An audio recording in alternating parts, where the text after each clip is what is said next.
Hello everyone, in this tutorial I'll show you how to monitor and troubleshoot your applications in Olares using the Control Hub. Let's get started. Open Control Hub and you'll see the main navigation on the left. We'll focus on the Olares section where you will probably spend most of your time managing applications. The default view is Browse, which acts like a map of your entire Olares cluster, organizing everything into namespaces. You'll see a few top-level categories. First, you'll see categories named after Olares IDs like Olares Prime. Below that, you'll see System, which contains core services that you usually don't need to touch. For this tutorial, we'll focus on our own namespaces.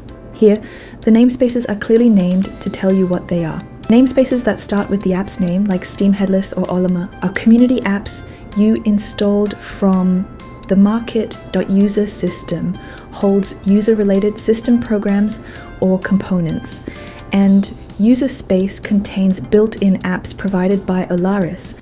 Let's say we want to check on an application we installed. Click on Olema. In the second column, you'll see all the Kubernetes resources for this app. Control Hub automatically expands the deployments. Inside, you'll see pods. A pod is the smallest deployable unit, essentially representing your running container or a group of containers.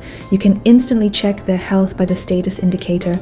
A green dot means everything is running perfectly, but if your app is unresponsive, or you see a red or yellow dot, the quickest thing to try is a simple restart.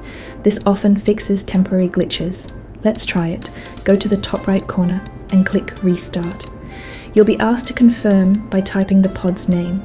This is to prevent accidental restarts. Once you confirm, you'll see the pod is being terminated, then recreated.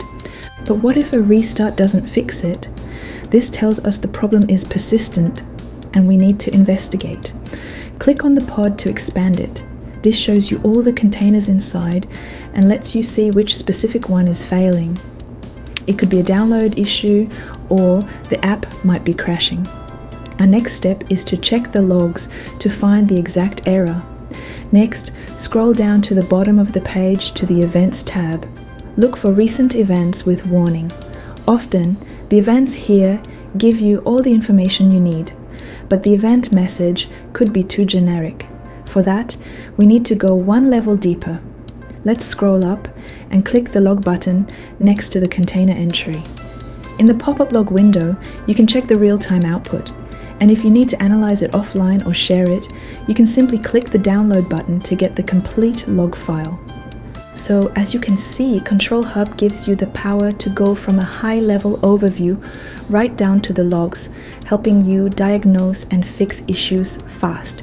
If you have any questions, drop them in the comments below or open an issue on GitHub. Thanks for watching, and I'll see you in the next one.